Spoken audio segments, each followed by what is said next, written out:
It's good that when we get towards the end, we are told exactly what happened. I recall the officer commanding for Mutale, Mr. Commanding Shikoja had said he didn't know. I don't know what you have to say, but your commander said it was done.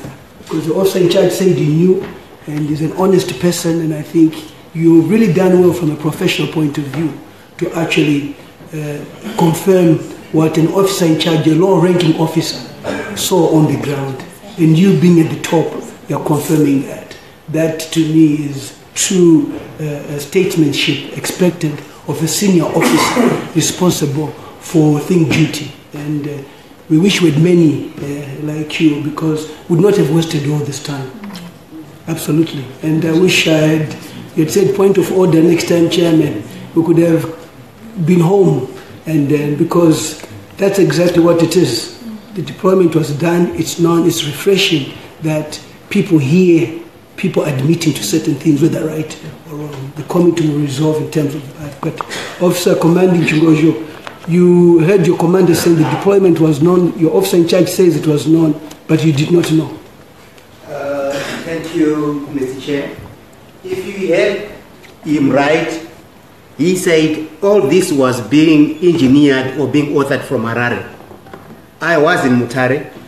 I only got to know about these troops when they already touched base. So honestly, I didn't know about this deployment. And I'll say it again. But they knew, but they were on the ground. Oh, I saw them on the ground, yes, that I did not deny. That's good. And then, did you brief the Deputy Commissioner General Operations, Matibiri, about this? Did he know? You're a very candid man. Thank you, Honorable Chair. What we do in the police force, in the police service, is that when you draft an operational order, it does not end in your office. It goes through the channels straight to the Commissioner General. And the operational order is actually approved. If it is approved, then you implement it. So maybe he was not in the office. I don't know, because I cannot really say he saw it. But definitely, after compiling the operational order, it is submitted to DCG operations. Then it goes to the Commissioner General. It is approved. Then it is implemented. We don't just deploy Nimuromo just to say, go ahead and do this. You actually specify their roles, duration, how they are going to feed, how they are going to sustain themselves, how they are going to be transported from here to there, the names of the commanders, who reports to who. Everything is clear.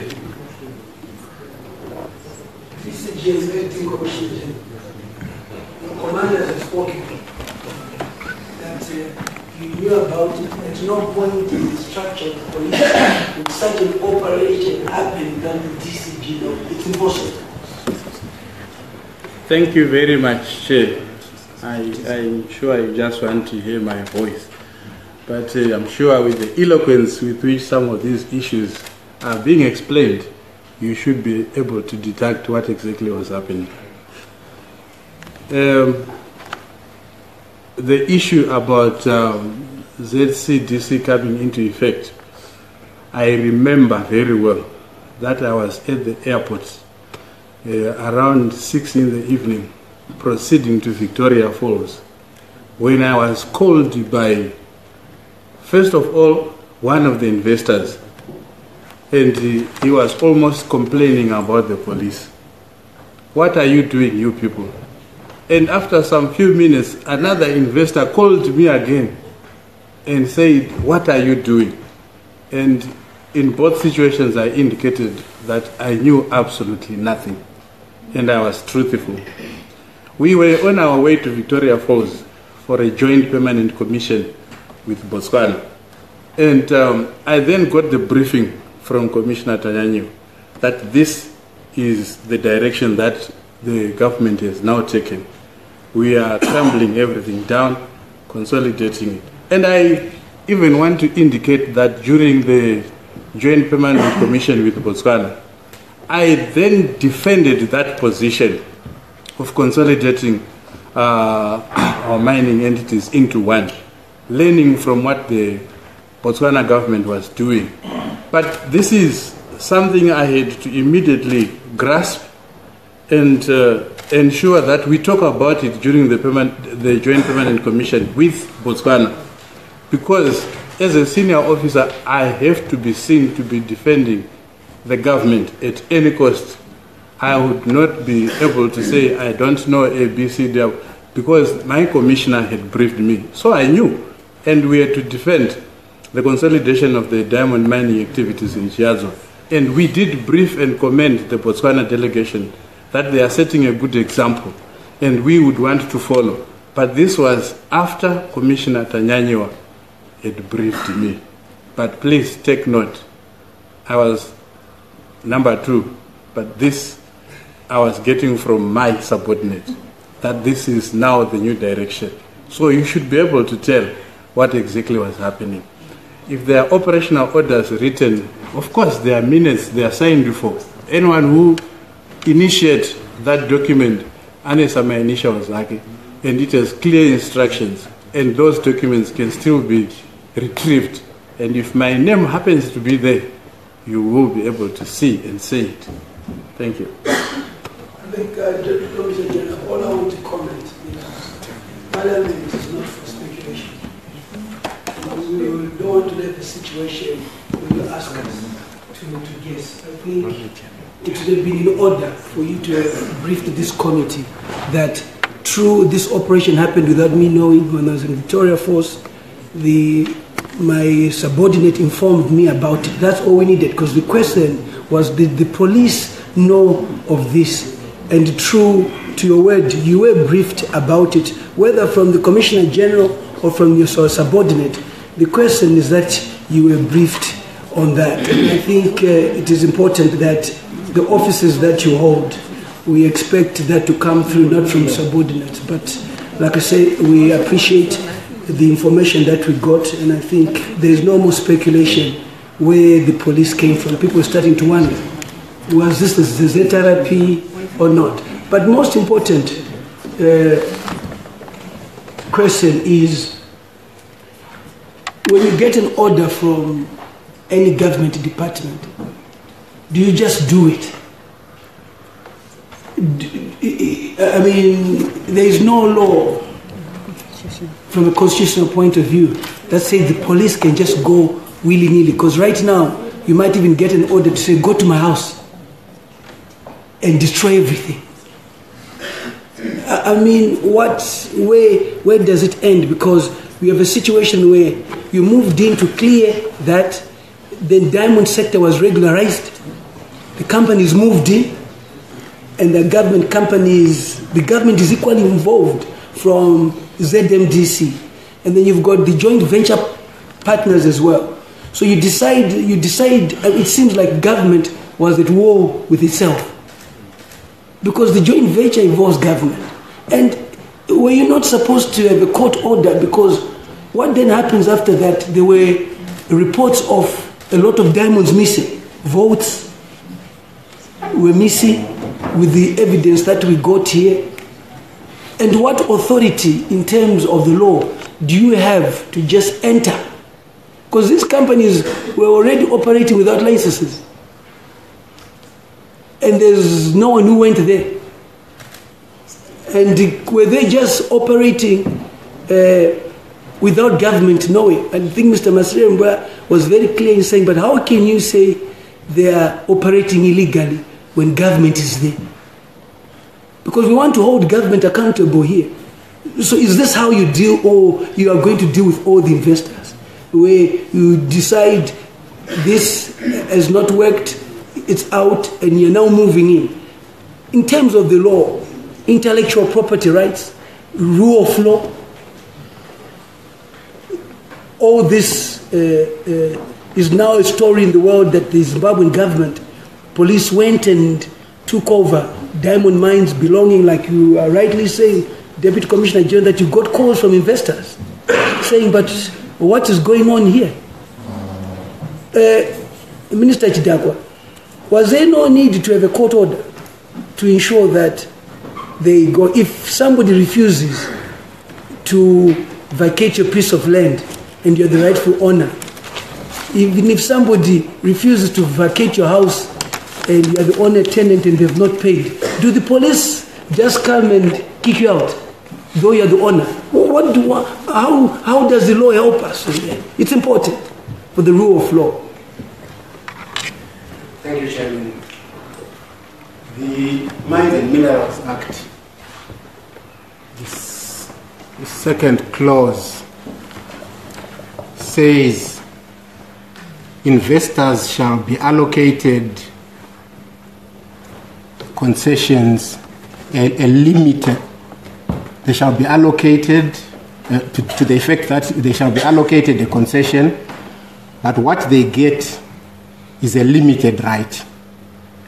The ground continues to belong to the government and people of Zimbabwe, but investors will get a limited right to exploit the mineral.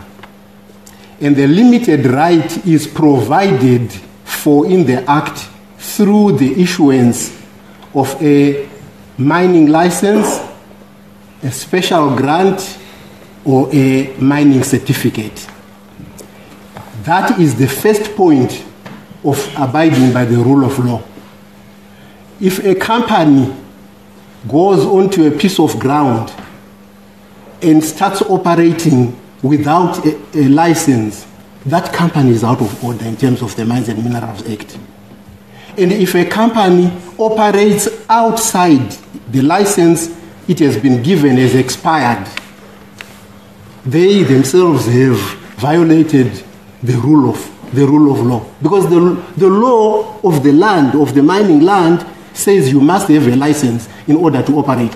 This is why both lawyers acting on two different cases said you cannot go back on the land to operate, to do your operations unless your licenses are renewed, and you have to apply for renewal.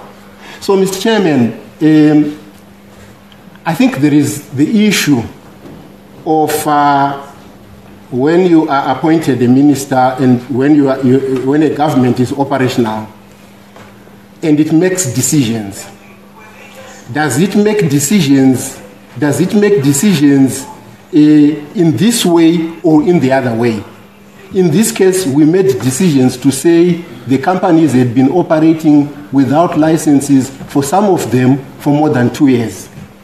The same High Court judges, sitting separately, also said, which is what Vamasimire Mbo was referring to, the fact that they were in joint venture with the state, with the government of Zimbabwe through ZMDC, does not absolve, because what is now applying for a license is not ZMDC. It is the joint venture between ZMDC and Mbada. And that entity is a separate legal entity capable of suing and being sued. And it is that legal entity which violated the law by not having a license at an appropriate time. I totally agree with you. Totally perfect. That legal entity violated the law. In violating the law, don't you approach the courts? And this is where we must be clear. There is you need to show me a section in the Constitution that says if one has violated the law, government can just move in. Government is also subject to being lawful, and there was a dispute. And in that dispute, there was supposed to be caution. Because people are fighting, saying, we still are here, and yes, you are right. And by that fact, Honorable Chidhakwa, the government could actually have gone to court first and say the licenses have expired, and we are now terminating these people. There is now a court order coming out for the people to be evicted, the police coming? Because where the police have gone to us, was there a court order? And where in the constitution of the country does it say when cabinet sits down, you must just go without abiding to the laws of this country? No. Because you are totally correct, and I'm not arguing. This is where I think the issue is. Chairman, can I help you a little bit? No. The Mines and Minerals Act. You can. Okay. What I want us to do without wasting much time is they expired, true. But also, when they expired, they were not taken out. Okay, they were not taken out when they expired. So, whose authority were they mining on when it had expired? I want to understand. Maybe the former minister verbally had said them continue and I'll give you. And the former minister leaves office and you come in. And then you say, no, I will not listen to what the former minister said. I'm giving a scenario. Okay? And then you say you must go. To me, why did you not approach the courts to get a court order to have them removed in a procedural way which respects rule of law and intellectual property rights? Chair, can I just add on to your question? Yes. Chair, otherwise we get the courts to be dysfunctional. The courts are there to adjudicate and make sure we are not self-serving as people. The next thing that I'm about to fear is I owe somebody $10 and my child is at school. Somebody might go and get my child whilst I'm here in Parliament so that I go and give them their $10. If we take the law into our own hands, we are bound to use the police as the deputy sheriff of some sort. The police are supposed to make sure that they get the deputy sheriff to do his work. The police are not messengers of court. So this is what I think we should be doing. Let us use the courts of law. There's agent chamber applications and there's always means and ways that the judges can deal with issues. Let us not get them to be dysfunctional. This is what I read the chair to say. Why did you take the law into your own hands, using the police to flagrantly assassinate the law?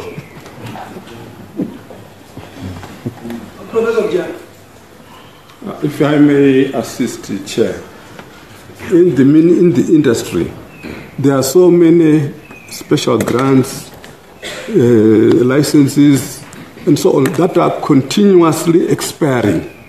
If the ministry or government was going to go to court, it will be in court all the time. So the expiry of grants, licenses is ongoing, and when they expire, they expire. And then the ministry can assign some grant to a new owner. In this case, ZCDC was given that new grant. So there was no need of going to the courts because once it is expired, it is expired. And there are many of these licenses that expire in the ministry. I think, Professor Gudyanga, with due respect, I think let's allow the law to take its course. And I think what is more important? No, what is more important? What is more important? I think we will deliberate on that. We have heard your point. The next question. Okay, Minister. The law, the Mines and Minerals Act, has a procedure of termination. It says when a license expires, an investor shall be given 90 days within which to clear their equipment. And then after the 90 days, that land will revert back to the government. Now, when you say we must go to court, what you are effectively saying to the ministry is you are saying that the onus of expiry of a license lies on the ministry, or the onus of renewing a license lies on the ministry and not on the investor. And no country says that the onus lies with the investor to renew 3 months before the expiry of that license. They must come and say our license is about to expire. That's the point I wanted to make. I don't think I've argued with you on that. I thought, just 1 minute on, I thought you'd say the Minerals Act says that when the license expires, the mines can now bring in the police to use. It's not saying that. It is not saying that because what I'm asking Honorable Chidhakwa is no one is arguing that there was an expiry. But you are also reading the Minerals Act, unless the Minerals Act must be able to say that upon the license expiry, in terms of the law, the ministry will engage the police to remove the people. It does not say that. And there is a dispute. There is a dispute. And when there is a dispute, it actually favors you who's right. Because the government must also lead in abiding by the law. It favors you who has all the correct facts to approach the court and say, X is wrongly here, it has expired, we need to move in. Because the situation that you've created, which members of parliament I think will ask, is ZCDC.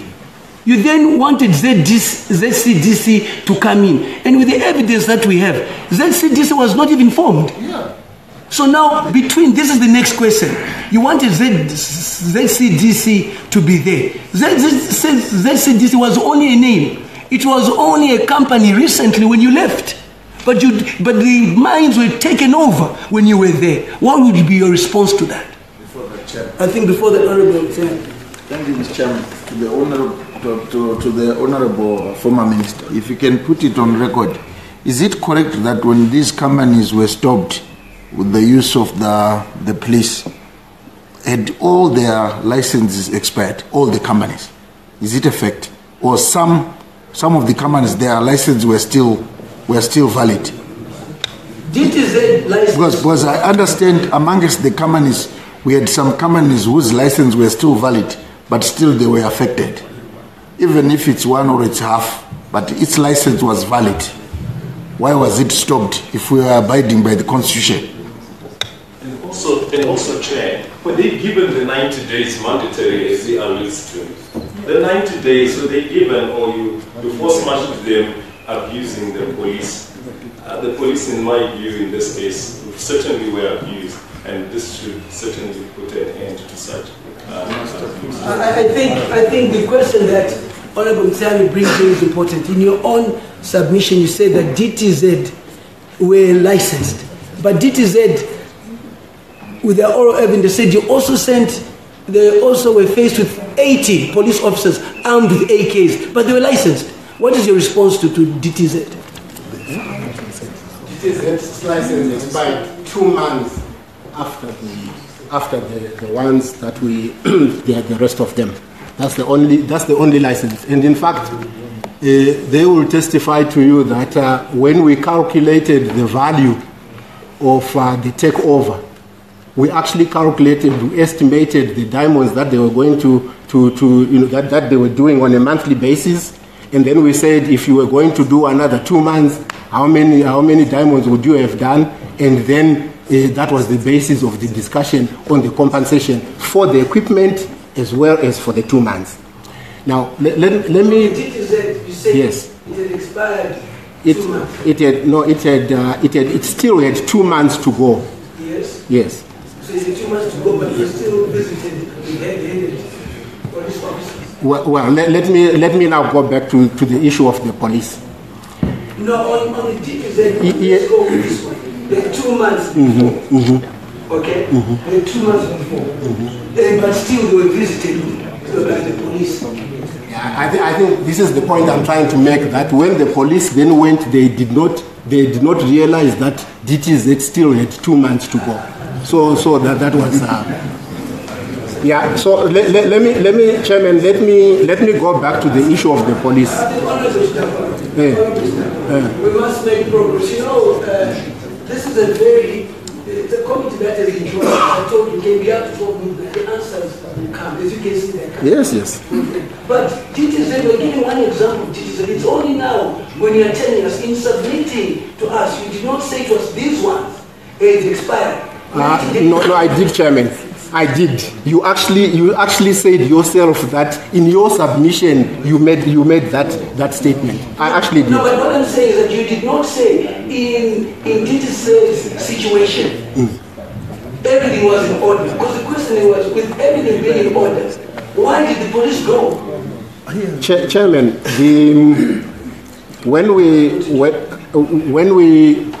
I said when there was a deployment, the police officers may not have known that DTZ still had 2 months to go, and so they then deployed.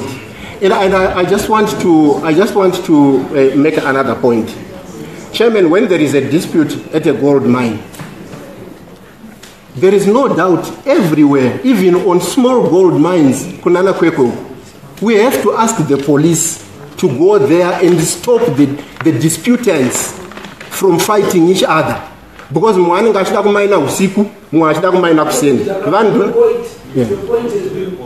Commissioner General of Operations. So you went DTZ, the license, you were given instruction to go. And now you gave the license. Was it the right thing to do? DTZ, let's forget about the rest. Chair, you continue to ask me questions which I already indicated to you that I'm totally ignorant about. No, what on this question, Commissioner General, just to assist you. No, here, I want to say some clarity so that it's about the law, it's not about the operation. Here we have a place which is licensed and the police find themselves there to remove people when they're supposed to be there.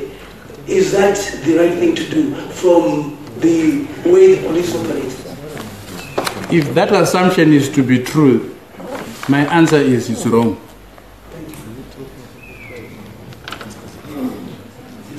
Thank you. That's you are a candid man. What can you say about that deployment with you being commander, sending all those troops to a place which has all these papers in order? Thank you, Honorable Chair. There was a directive to say that all mines in Chiazwa have been stopped from operating. And that directive came from the Ministry of Mines. So we assumed that because of they say that there is only going to be one company, ZCDC. So we didn't even interrogate to say who is who here. It was a matter of saying there is a government directive, it has been approved by cabinet, and our role here, we must understand the complex nature of the operation. We are dealing with diamonds here. And the police were there to safeguard government interests. Because diamonds could just disappear. Because the moment you say you are stopping operations, the workers will start looting. People who are in the pig house will pick the diamonds and disappear. I understand that bit. I just wanted to understand it was a directive. Yeah, it was a directive and we had to do it that way. So if it's a directive, there's no due diligence and the directive to go and shoot, you just shoot. No, you don't shoot. But in the second... That's okay, you've answered me. I just wanted to know in terms of the directive. When you're told to go and shoot, you say you just don't shoot. You don't take unlawful orders. It's directed to just go in and take over. You just don't. You also do your own due diligence. You don't take unlawful orders. Thank you. I think we had Mr. Lera, Mr. Spandarera. Will you make a contribution as a JV? Thank you, Honorable Chair. I haven't started speaking as Rera Diamond. I wanted to help the situation where the PEMSEC and the former minister are fighting about the expiry of their licenses. Rera Diamond is still holding a valid license which is expiring on the 14th, which is 2 days from today. So I want to give you this is a valid license from Zia, your Honorable Chair, and see whether these people know exactly what is happening in their office. I've written several letters to the chair of ZFDC, to the PEMSEC, the current PEMSEC, to Mr. Gudyanga, to the minister. I've spoken to the minister on the phone in respect of the position of RERA. It's unfortunate because I heard that you are not witch hunting. When I was told that RERA has been moved from Marange, the PEMSEC then, the former PEMSEC, Mr. Gudyanga, wrote me a letter. He called me to his office and he wrote me a letter and said, come, let's discuss this issue as RERA Diamond. The first time he called me, he said, RERA is not affected. You can go back, you are doing exploration, you are not part of this. When he called me, he wrote me a letter. When I read the letter, he said, can you sign the letter? He gave me this letter. And I said, Prof, this letter is written today. And you want me to sign it today. You are giving me 90 days for moving out of Marange. Unfortunately, the 90 days were not going to start the same day. Then I said, PEMSEC, I'm going to sign the 20th of the 4th, but I will not get my 90 days. But you said you had written me a letter. But what I thought my PEMSEC written the letter, because he said my secretary has got the letter because he had not delivered me the letter. But I signed this letter with a date which only gives me 1 month, not 90 days, to leave out of Marange. So if you can look at that and see exactly, our former minister, Mr. Chidhakwa, is the one who signed for Zia to approve that license for me while he was there. I phoned him about my position and he told me, no, what did you receive? I said, I haven't received anything. I saw it in the local press that all mining entities must move out of Marange. He said, if you didn't receive the letter, you don't ask me, wait for the letter and continue with your operations. I did. 2 months down the line, that's when the PEMSEC called me, and he told me, then I told him, your letter is wrong. It's defective in the sense that the dates are not in line with exactly what you want me to do. But I signed it, and I kept it. And he has got it on his record. That's the correct letter that I signed on the 20th, and when he gave me the notice on the 22nd. Thank you, Chair. Yeah, that's very useful information for a deliberation, especially with this evidence. It's very useful information. You certainly helps. When you want to say something? Yes,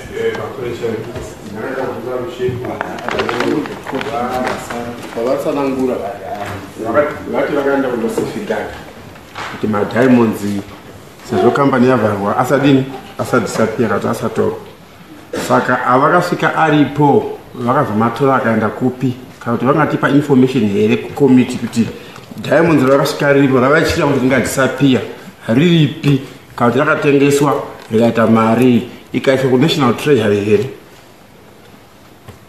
Then is that another to? I thought that one is important for him to answer. You went there to safeguard. There were diamonds there. The ones that you safeguarded, where did they go? Thank you, Honorable Chair. I want us to really understand the role of the police. The role of the police was to ensure that during the takeover of the diamonds, the process will be peaceful. So police were not involved in the counting of diamonds and things like that. What would happen is that the officials from the Ministry of Mines would go to a mine, they would open the vaults, they would account for all the diamonds which are contained therein, and they would do an official handover takeover. And the handover takeover certificate would be drafted so that both parties would agree to say that we had so many carats in here. where there were votes which were locked, those will be secured, and during the time of the opening, all the parties, that is the representative of the company, officials from Ministry of Mines, MMCCZ, everyone will be available there. Then it will be counted and taken to ZMDC. So that's my answer. The police never took any diamonds. It was the process was properly done, proper handover, takeover. The responsible authority was there, and they signed handover certificates between the various mining entities. So to say where the minerals go, obviously they were taken to the ZMDC. I just wanted to ask you a question. Is that the role of this benefit in terms of your functions? There are many companies doing takeovers. Are you mandated from the constitutional point of view to be part of the end of the takeover of any company? We are mandated to ensure that law and order prevails. And specifically, we were there to ensure that law and order prevailed. Security was provided to this product. So constitutionally, we were empowered. It is our role. It is our constitutional role to do that. But we did not evict, but providing security, accompanying responsible authority and provide security and ensure safety and security of the product. Surely that's a police role. The JV partners who were involved in the handover takeover, it's good you're saying that. Can ZMDC tell us more about the smooth transition of the handover takeover, which the police presided over? Did you get everything that was there?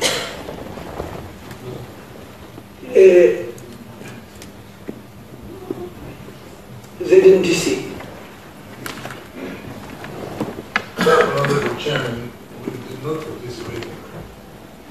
I'm being told by management that we were not part of that process. So ZMDC was the producer's representative, in which they were always done the management, there were some ZMDC members who were part of the management of those JV companies, but they were seconded there. So presumably they would have known what was happening. Did you get a report as a ZMDC board on the handover takeover as a board of all this? No, we never did. You never got a report? No. Thank you. I think Honorable Nengam. Thank you, Chair. Maybe now we have reached a stage whereby maybe we need to be told where actually those diamonds went, when what ZMDC is saying that they never got a report, they never received anything. So maybe through the security checkup by the police, maybe they can tell us where exactly they took the diamonds. Then lastly, Honorable Chair, there was also another issue which maybe we need to come back on, whereby Mr. Mnyeza said he was actually locked in a dark room, and the legal secretary, who is also a board member of the diamond mining company, maybe you wanted to tell us something more, or even the police, maybe they can give us more information on what actually happened on that issue. But maybe we can start with them asking where they took the diamonds after. And lastly, Chair, remember we had, I think it was Mbada Diamonds, who came and testified before us. They told us what actually happened to them the very day when the police took over. The harassment, the assaults, and everything which happened to them. And I'm a bit surprised to hear from the police that everything was done smoothly. When the producers themselves, they came here and testified before us that they were assaulted, they were intimidated, they were forced, in fact, even something which really wasn't good to them. Thank you. Yeah, I think there's an aspect of the dark room. I think Commissioner Ndebele Tanyanyiwa and Commissioner Chivaya, you were the director of that company. Do you know of this incident and where letters were written? Thank you, Honorable Chair. If I may say that the issue of Mr. Mnyeza being harassed by the police, I'm not very much aware about that. But what I am sure about is that the foreign investor, that is Mr. Samuel Ato Ese of Ghana, was having problems with Mr. Mnyeza. They had their own differences and squabbles, which really affected the operationalization of the project. So what actually happened is that what I want is to know the keys. I'm coming to that, Honorable Chair. I think let's get to the keys. I think getting that late, and we can now get straight to the question and answer. The keys which he says were taken. The reason why keys were taken from Mr. Mnyeza is because a board, because Mr. Mnyeza was no longer part of the company. There were some Ghanaians. There was one called Adumako. He was now the CEO. Were the keys taken from Mr. Mnyeza, yes or no? You did say yes, they were taken. You're trying to explain. So I don't think you can say no because already you said yes. What I know is I was a board member, and the resolution was passed where the board chair, Mr. Munaba, said that he wanted the keys from Mr. Mnyeza. But so were the keys taken from Mr. Mnyeza? That's the question. That is the question. Yeah, they were taken. Thank you. Thank you. Thank you. They were taken. Okay, that's okay. How were they taken? And also, where are the diamonds? Because remember what Mr. Mnyeza said, that key was part of both the police, themselves, they also had their own key, and Mr. Mnyeza, they also his own key. And they had some sort of parcels of diamonds. If he can explain to us where they took those diamonds. I think it's important. The keys were taken. Where did the diamonds go? Yeah, that's why I wanted to give a comprehensive answer, because I knew such questions would come up. Okay, you can answer now. Where did the diamonds go? All right. The security setup of the dot box is that is what I want to explain. The dot boxes were stored in a strong room, right? So the person who will be having the keys cannot access the dot boxes because there was a combination lock, and this combination lock was kept by officials from the Ministry of Mines, and was kept by the Ministry of Mines. And I think there were about 2 people who had got 2 different combinations. So even if you have a dot box, you cannot open the vault. So when the company was put under judicial management, all parties were called, including officials from Ginyame, including Ministry of Mines, including. Whether the security issue is there were 10 people needed, you resolved as a board, the keys must be handed over. The keys were handed over. The diamonds, where were they taken? The diamonds were officially signed for by ZMDC. And there was a judicial manager who wanted those diamonds so that they could be auctioned, so that he could set off some of the creditors. Thank you. That's good. MMCZ, do you know these diamonds? Did they come through you?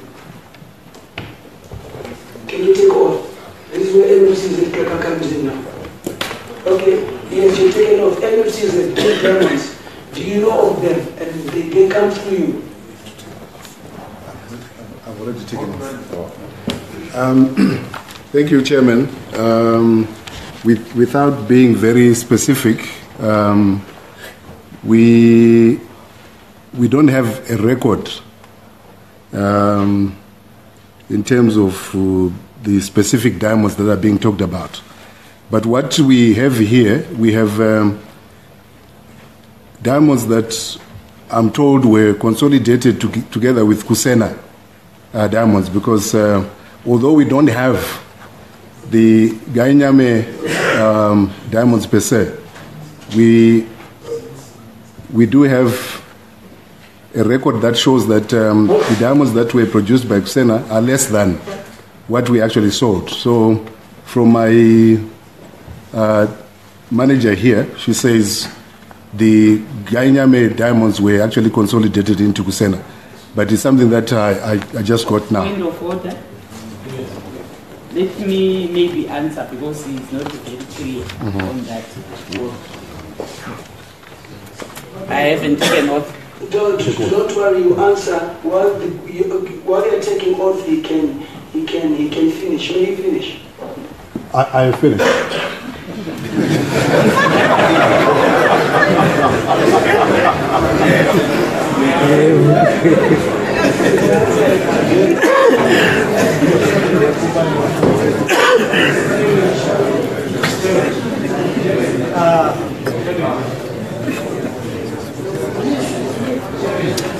I swear that the evidence that I will give is the truth, nothing else but the truth, so help me God. Thank you.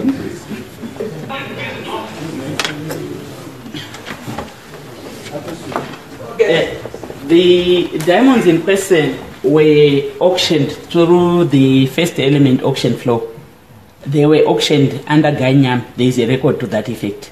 They did not pass through MMCZ per se in the initial instance, but MMCZ then had to do the export paperwork, and there's a record to that effect.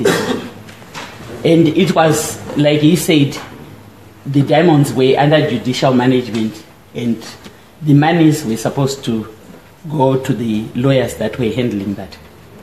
How much money was realized? The offhand, I don't know. I'll have to check the record.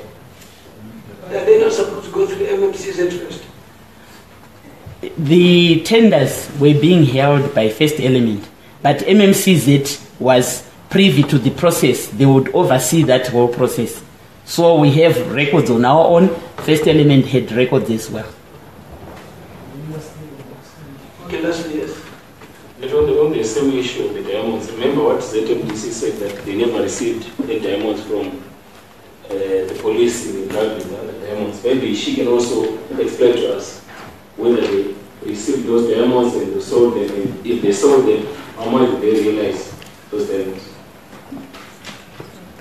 Did you get that question, ma'am? Yes, I did. So you responded. Okay. The figures, specific figures, I might not be able to do that, but the records, we can always provide those records. What was happening is, over that period where the takeover was happening, the companies were allowed to have their diamonds sold through First Element.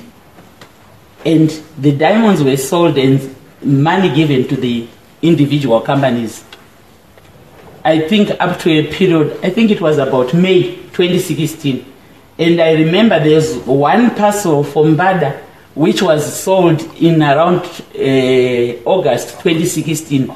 Because that parcel had been confiscated, there was an incident at First Element, and it had been confiscated. There was a court case. So after the court case was concluded, those diamonds were brought to First Element to be processed, and those were processed much later than the rest.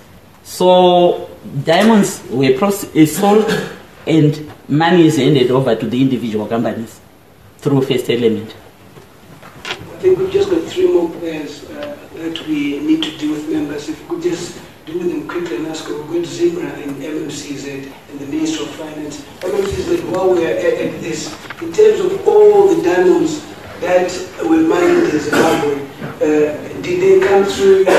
And if not, what measures did you take to ensure that diamonds come through you according to the Act?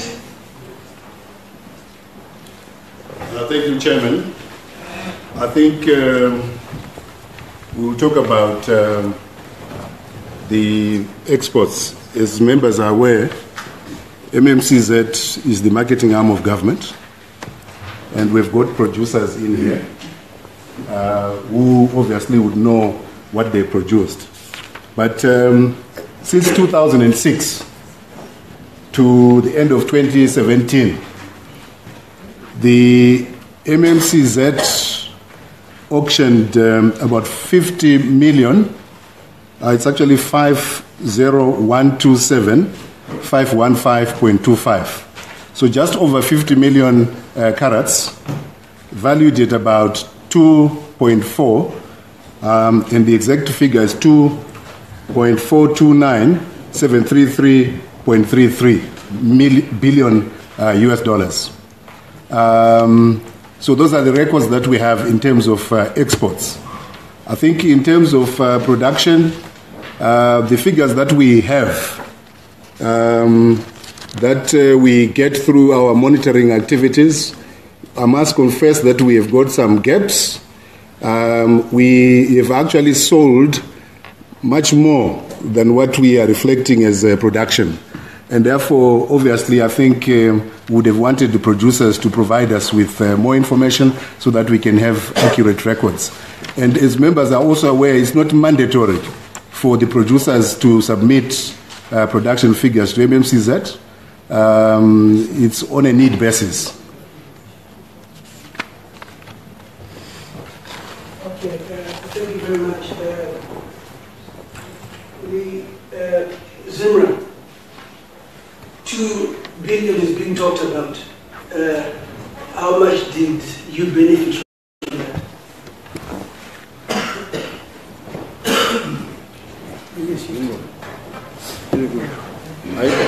And all these companies that were mining, can you also tell us whether they have been paying tax? Chair, whilst she is taking off, if also they can tell us how much there is $10 million worth of equipment that was brought in, former DG.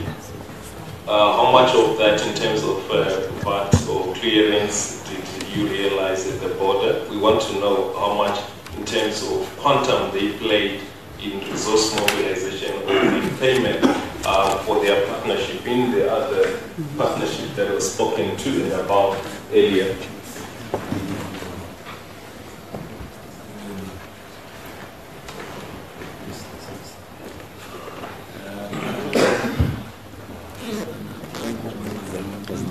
I swear that the evidence that I will give is the truth, nothing else but the truth, so help me God. You may sit down, and may this committee take this opportunity to congratulate you on being the Commissioner General of Zimra. It is good to see women in such strategic positions.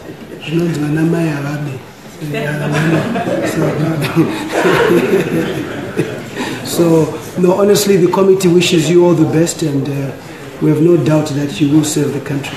So, can you just... Okay. Thank you, Chair. As your letter indicated, I only joined the Revenue Authority in February. The details will be provided by the rest of the team. I've got Mr. Kuzinzwa, who was acting after Mr. Pasi left the organization. He was acting Commissioner General, and he is now in charge of Customs. I've got Mr. Jaure, who is Commissioner Investigations, who was also involved in some of the activities. I've got Mr. LP Dube, acting as Commissioner Domestic Taxes. I've got the officers who are actually the technocrats on the operations. So I don't know whether you want us to all take oath. I've got a legal officer, Mr. Chirapa, but he was there just to explain the law if we need to, but that we can cover. So where we are going to need specific figures, the team that was there before me can answer. But generally, I can give some of the figures that we've put together. Okay, thank you very much, ma'am. You may proceed. Yes, you have to take off. I swear that the evidence that I will give is the truth, nothing else but the truth. So help me God.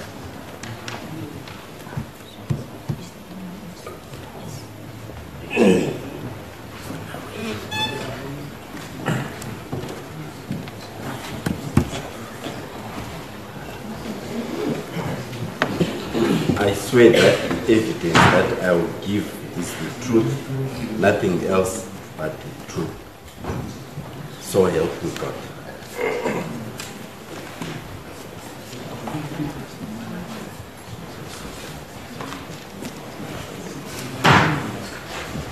I swear that the evidence that I will give is the truth, nothing else but the truth. So help me God.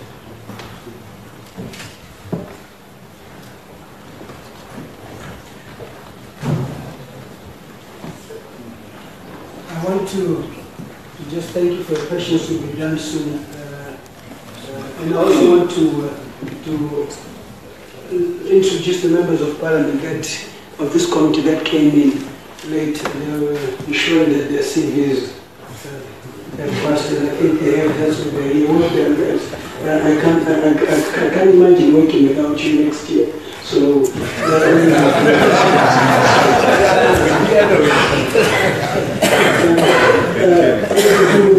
introduce yourselves, members. Thank you. Thank you. My name is Francis Gudyanga. As mentioned, I'm a member of the committee. I also represent the constituents of Rwanda Central, Matepele and South, a well-known mining district in the rich history of mining. Thank you. And also, this is where the solar project the well-known national solar project is also in this constituency. Next. My name is Dexter. I represent Chairperson West constituency. There's about 40 gold mines in a 20 square kilometer radius, and there's a lot of mineral wealth in a very minute place. And I'm here constantly to make sure that the police are not abused. We need to use court processes, I think. There's a colleague of mine in reading, I hear you, he went in and I think contested. Well done. You don't have anybody in the primaries, but I'm told it's also the reversed. I don't know. Good evening. My name is Emma Mzondiwa. I represent Midlands. Thank you. Yeah, I think Chombo is not here. I think the rest of them that. So Zimra, you may proceed. Thank you. Thank you, Chair and the members. I think from the questions that have been asked, we have been asked to provide information on the taxes paid, and we have specifically been asked to focus on the companies that were part of the joint venture, the Marangi joint venture. In terms of consolidated revenues, we managed to collect between 2010 and 2017. We managed to collect a total of $453,356,291.66. We have focused on 2010 because that's when we started, we got responsibility for the royalties. So we've consolidated the figures for income tax, pay-as-you-earn, royalties on minerals, and other withholding taxes, which include taxes on dividends and others. So that's the total. We can provide information on the breakdown for each year. We also had to give VAT refunds I think what I wanted to explain, which the committee needs to take note of when we are assessing the revenues, is that in terms of trying to protect the mining sector, government has got in the Income Tax Act as well as in the VAT legislation a number of concessions which affect the capital allowances, the capital investment that is made by investors. It also provides concessions, and exports of minerals are not subject to VAT, as are all exports. That is one of the principles in the VAT legislation. So because of that, we then find ourselves having to refund some of the revenues that will have been paid in terms of import tax. So we have refunds amounting to 45,238,000 to just to round up. In terms of exports, we had a total between 2011 and 2017. We had a total of mineral exports of 4,465,364,670. But of that, from diamonds, the total exports were $2,092,650,694.60. So those are the diamond exports between 2011 and 2017. But I also hasten to indicate that as we have had challenges with the collection of revenues from different companies, we also are still owed an amount of $196,672,377.77, which is owing from the companies that were operating in the joint venture. And this is for different reasons. I think some of them were audited and revenue was established which was not paid, or where companies made their returns but could not pay. And we have these amounts that are owing, but like we are doing with all other companies, we are following up where companies are still operating, and we are still to collect some of this revenue. I think from the questions that have just been put forward, this is the information that we can provide for now. Thank you very much. Members, any questions that you might have? Yes, Honorable Temba. Madam Chairman, ndangoti contribute pane nyaya yemapurisa anosendwa kuno remova vanhu pama mines anenge aita madispute.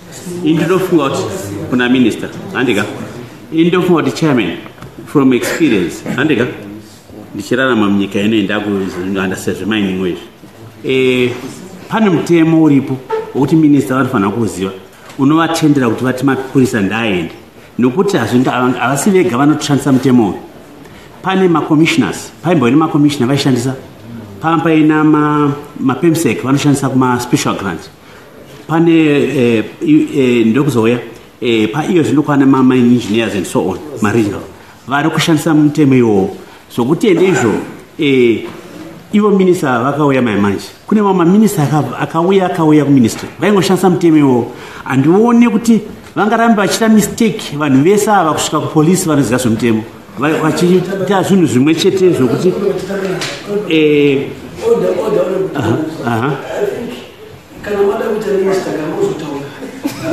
aiwa no.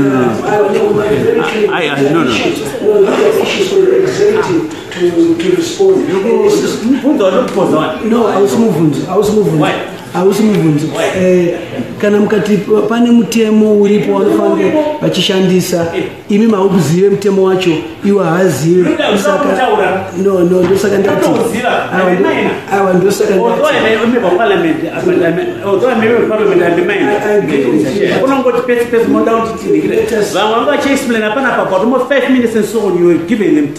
Why not me? Give me time. Because what? No, I've got experience in this. I'm a minor, although I'm a grade 2. I want to tell you, there's a law which gives him power to send police to remove. There is. Vanofanira kuti vatibetsere minister muvape time kana vanotarisa mutemo webhoza vanokota pane tsamba yavanonyora kuti sisi polisi CID gold squad so ende munomisa operation up ende munobvisa maina uyu handika ende munobvisa maina farmer haikona kuti mungotibatsira panapa. I'm here to express my what? Pedzisai ndimakadzidza. Inda kuda kundibatira masikati machena nikira chairman.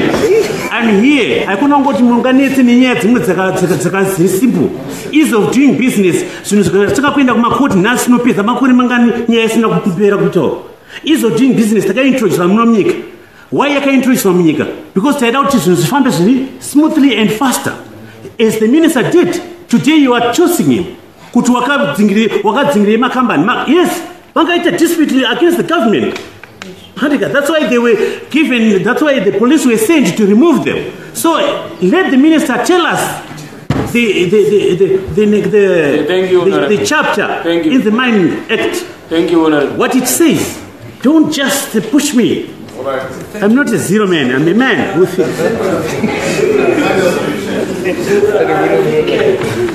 What's wrong with you? You want to underrate me every time? What is your position pertaining to the mines, the houses that have not declared dividends?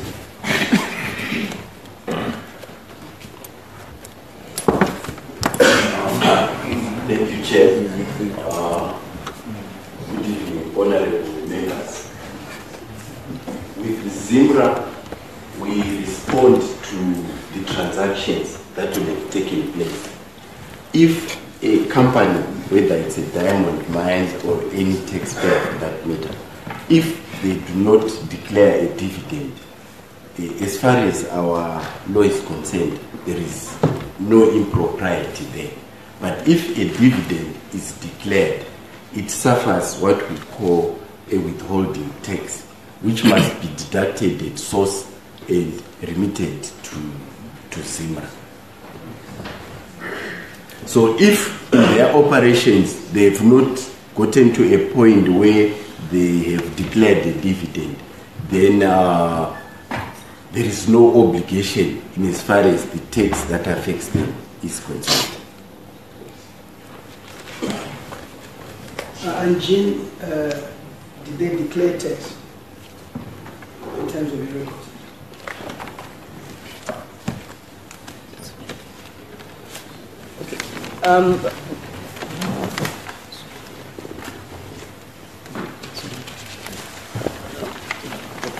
Sorry, our teamwork was getting in the way. We do have Anjin as one of the companies, but the amounts that we have are minimal. But yes, they are one of the companies that paid a royalty. So basically, with some of these companies that are there that are not producing, you are not empowered to actually visit them and also ask why they're not paying tax. Because we see you doing that with all these small companies, getting them to pay tax. And then what about these big companies that have mining concessions, diamonds, revenues expected, they're registered? What is your position on that? On that specific company, Mr. Chair, we do have them as a registered tax-paying entity, and they have contributed. We do have some figures which they have contributed. I think my question was directed more to companies that are registered and if not. What measures do you take? Because you see Zimra all over, and the question is how come these registered companies that are supposed to generate revenue, you have not visited them to ask? Are you not empowered to do that? Zimra registers taxpayers from different angles. Taxpayers come voluntarily to register. Those are the compliant ones. Where we don't have them on the register and we get information from whatever source, we use third-party information We use, like in the case of mining, we work with the different organizations, ZMDC, MMCZ, to provide information, and we approach them and we audit. We then request them to register and submit returns. So this is how we get some of the taxpayers. When we go for the smaller companies, it's when we do some of the activities like our street mapping, where we are going out to specific areas where we don't have that information, maybe in specific sources of information. I know the biggest criticism to Zimra is that we go for the smaller companies and we leave the big companies and we don't go after them. I actually would like to say there is no company that we deliberate and we. This is why I indicated that some of the debts, the 196 million that I mentioned, were actually from companies that were audited and have not been able to pay. So we do go after some companies where we get information, and we are willing to get information from any sources, including our whistleblower program and other activities that we do. Thank you, Mr. Chairman. I'm sorry, Chairman. Talking about Commissioner General Zimra, what about say from company 7 or 8 aiwa pashiazo? Could each company yaka badala duty or VAT zakadi?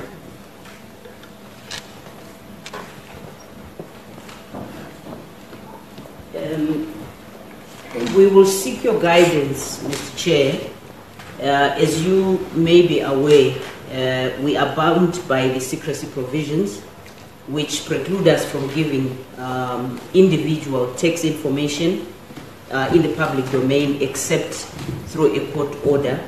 So I'm not very sure whether this can be done in this platform, but we do have information if we are instructed through the proper channels as we are instructed in terms of the different statutes that we are responsible for. Yeah, those secret acts do not apply to Parliament, but you can also use written submissions, so you can do written submissions and that'll be fine. But when you come before us, that doesn't apply at all. Okay, Honourable Duke. I don't know if it was answered in my absence, Chair. I took some levels of that. Okay, I know what it is in terms of the equipment that came in through the Central Intelligence Organization. Yes, Chair. So that's the first one, and then also the second one, Chair, which might not only be for her in Isaiah chapter 6, verse 1. It says, the year King Uzziah died, I saw heaven. Two wrongs don't make a right. If we have been living in the past where we are arresting to investigate and then to take before the court of law, we are missing the point. The police should never be utilized and abused by the Mines and Minerals Act. Currently it is archaic, moribund, rudimental, and very antiquated. So we need, Chair. I think you're right, but I think that's for us when we sit down to deliberate and so forth. Why don't we leave it for that? But I think the important issue is the issue on the Madam Commissioner Zimra General. Can you respond to the equipment that was donated to the Central Intelligence Organization when things are donated? What does the law say? Thank you, Chairperson. When that particular equipment was imported, it was imported by the investor, and the due clearance processes were done. In the first instance of importation of that equipment, at that time it was not yet a donated equipment. It was an equipment that was coming for equity purposes, I want to believe. and it was cleared properly by the investor, his contribution to the joint venture. The donation thereafter became an internal thing which had nothing to do with Zimra in as far as the duties are concerned, because they were paid in the first instance at the time of importation. Thank you.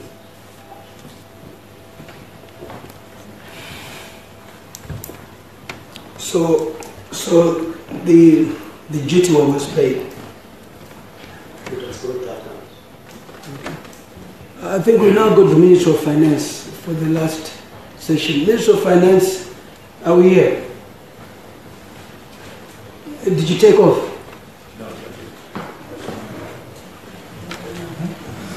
I think what we require from you as the Minister of Finance finally are the projections. You have been telling the nation that Diamond is going to contribute so much to the fiscus, then that money doesn't come. Every ministry budgets according to that projection. When Minister Biti was Minister of Finance, everybody was excited. We never saw that money. Minister Chinamasa again, projections are there. We never see the money, neither do you tell us that you've done any adjustments or there's something that happened. That's what we want you to respond to. Take off, please. Thank you.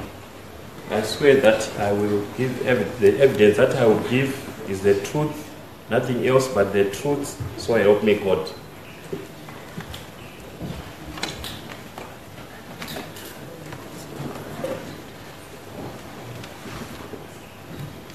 I swear that the evidence that I will give is the truth, nothing else but the truth, so help me God.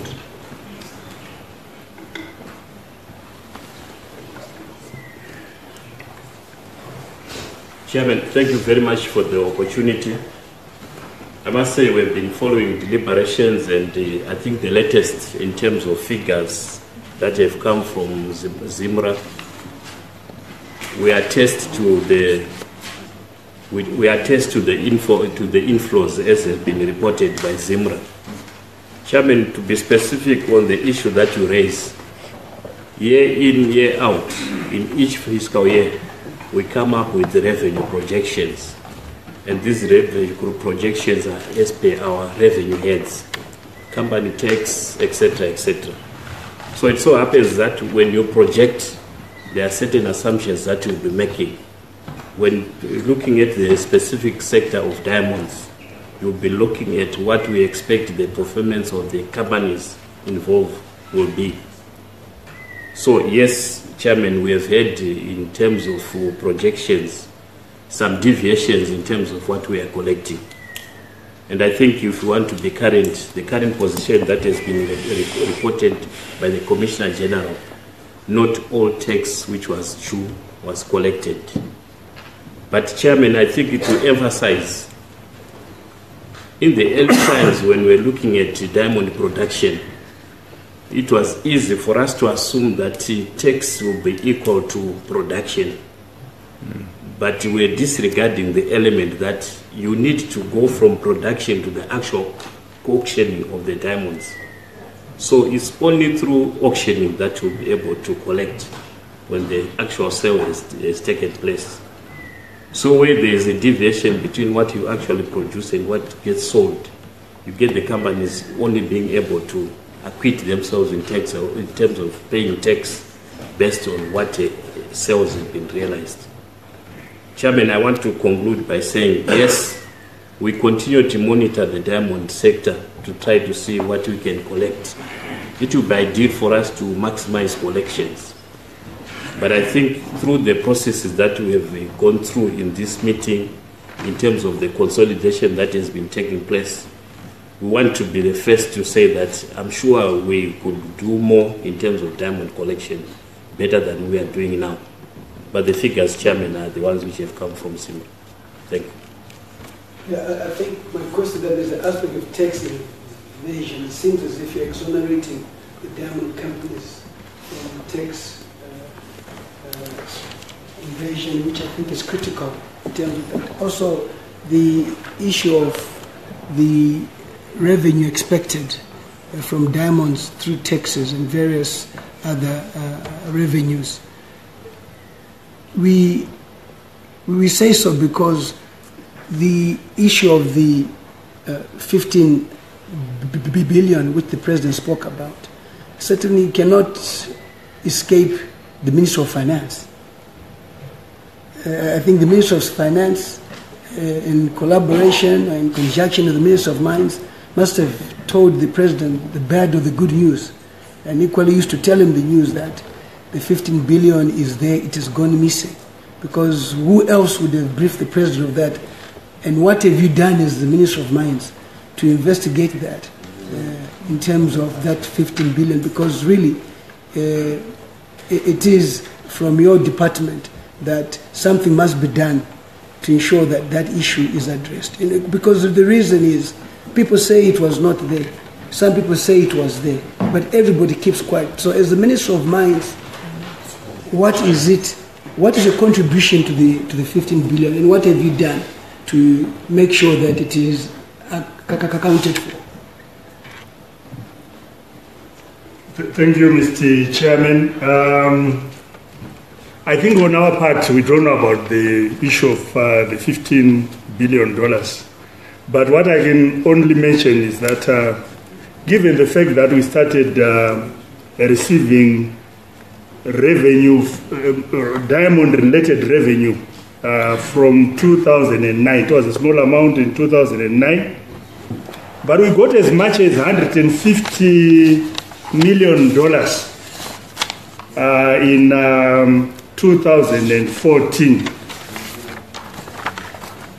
Our view is that if we've got the resource in Zimbabwe, it must contribute to the fiscus, and it is our wish. At this moment, I have to mention that given the developments that took place in reorganizing the sector, we are not even projecting revenues from diamonds for obvious reasons, for the simple reason that it's difficult for us to assess what ZCDC is able to produce. But maybe when they've done so for a number of years, maybe for 1, 2, 3 years, we will then be able to assess, to give a forecast of what we should expect from diamonds. But suffice it to say, Mr. Chairman, that if we've got a resource, if we can exploit it, and if it is being exploited, we would like to get the maximum revenue that we can, so that we address fiscal space problems and develop Zimbabwe. Thank you, sir. Okay, Mr. Magmabudia. Yes, you were the CEO of ZCDC and you were a diamond expert. Give us your projections, because ZCDC has not given the Minister of Finance. Give us your projections when you were the CEO. Because it is totally unacceptable that there is a diamond company and we expect revenue and they have not even given projections. Yet there was 80 million invested, if I'm not mistaken, into that. I think Mr. Mpofu, you have to respond to that, because it certainly speaks volumes of you occupying offices and there are no projections coming in from the diamond sector. I hope you will also help us. But Mr. Magudu, you were the first person to be hired to be the CEO, and what were your projections in terms of diamond revenue for ZCDC? You can be brief to be great. The figures are what I keep. I swear that the evidence that I will give is the truth, nothing else but the truth, so help me God.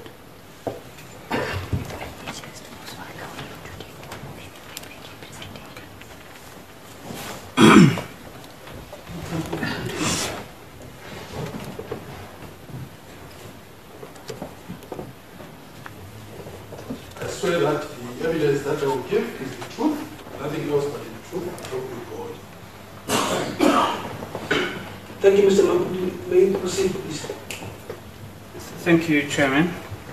What I have here is a projection of the production that we had set to achieve almost 2 years ago when I left.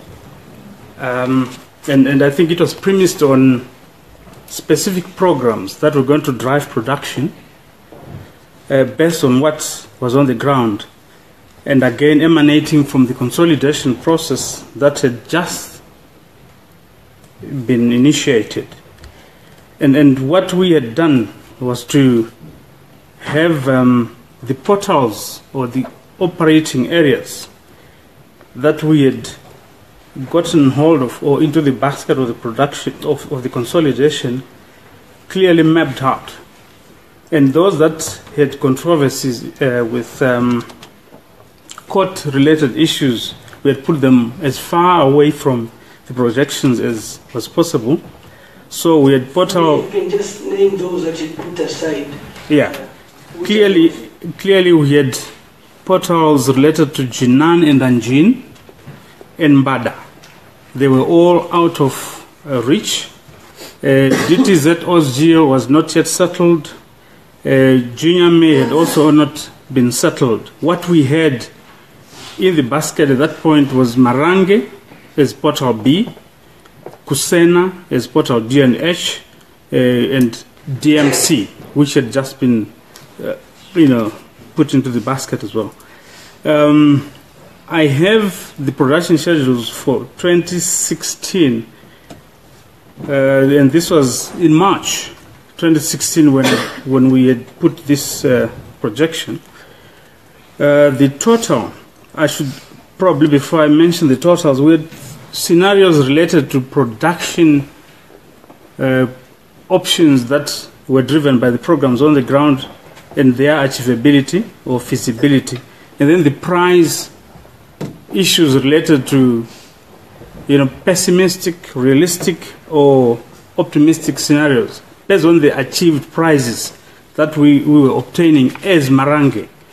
So we had put here for the first year after consolidation, with the 3 portals that we had,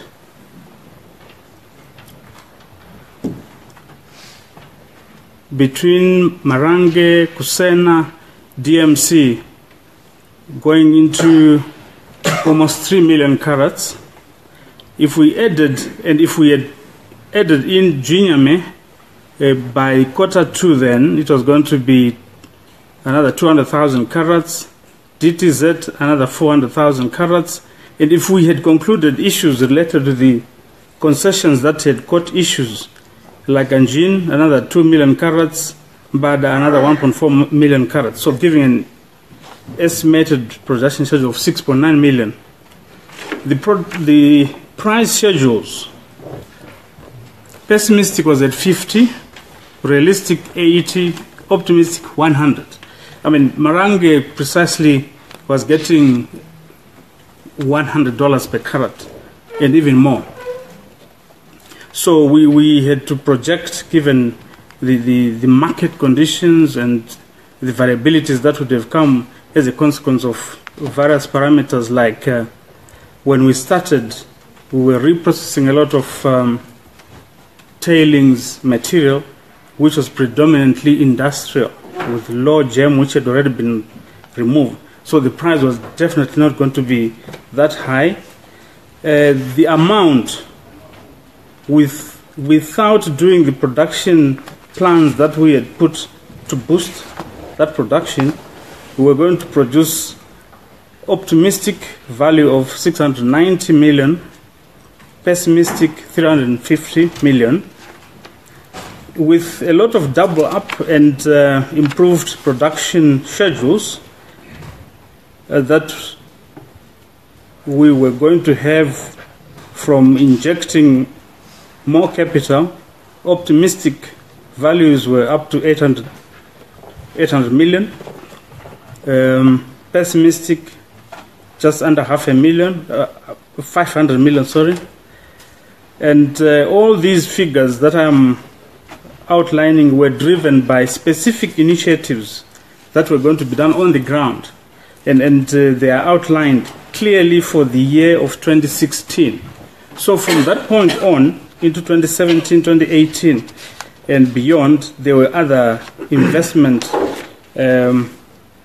programs that were going to be put into the operations to generate even more. So we were looking at rounding up the alluvials and initiating specific mining programs around the conglomerate belts or the conglomerate ores, and of course more exploration into the kimberlitic material.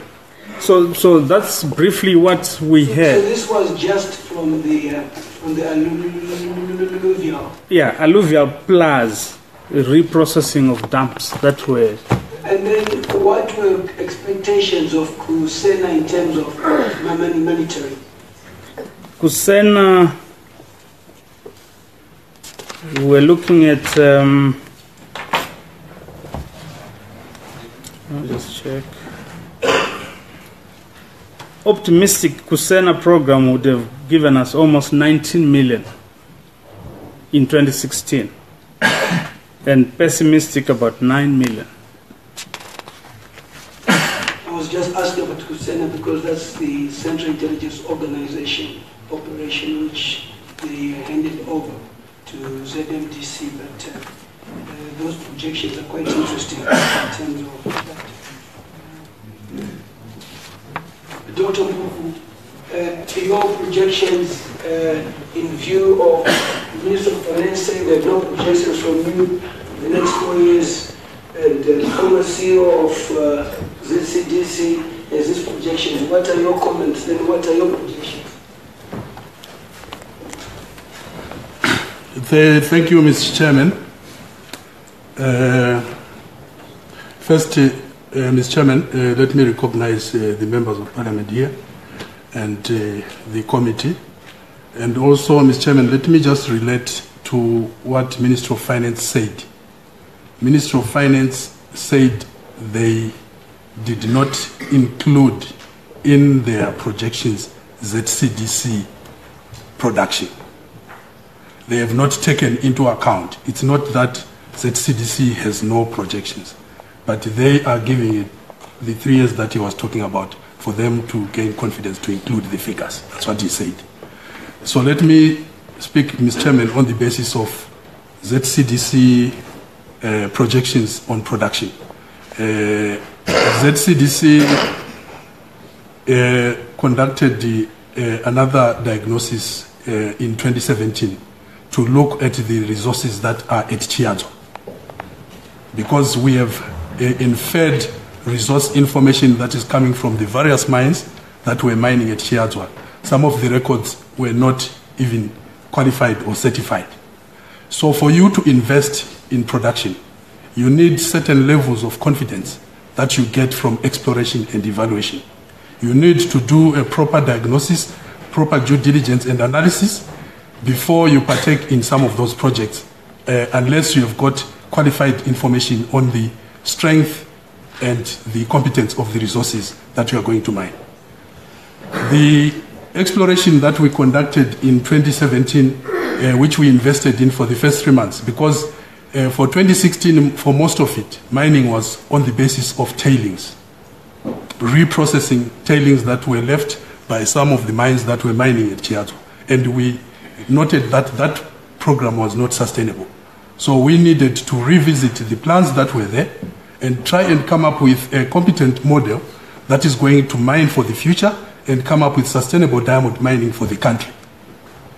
So we established through that diagnosis that we've got 3 fundamental strategic areas that we need to look at. That because of the consolidation exercise, there was instability in diamond mining in the country.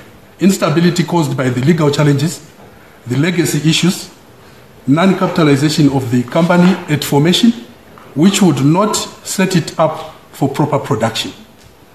We then also realized that there was lack of transparency and accountability in diamond mining, which needed to be addressed, and it had to be addressed by the formation of this new vehicle, ZCDC. So we then looked at stability, business growth, and mining sustainability.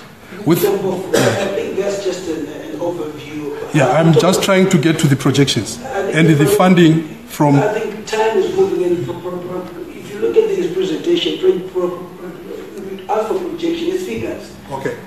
We got funded, Mr. Chairman, through presentation of that strategic document to the tune of 80 million by Ministry of Finance and Economic Development, where we went and made presentations on our projections and what we were planning to do after exploration and evaluation. Because, Mr. Chairman, the alluvials were no longer necessary for us to base our projections on alluvials. We had to come up with projections that were based on a new mining model that was looking at the conglomerate model. So now you're actually confirming that there are no projections? There are projections. That's what I'm coming to. So we then projected that in 2017 we're going to produce 2 million carats, because we were moving into new territory. And the portals that we're mining were portal A, portal B, 2 million carats. We were estimating a price average of between 55 and 80. So if you calculate that, how much does that come out to? About 110 million was supposed to be produced in 2017. 110 million? Yes. We managed to produce 1.8 million because the installation of the new plant was delayed due to lack of foreign currency.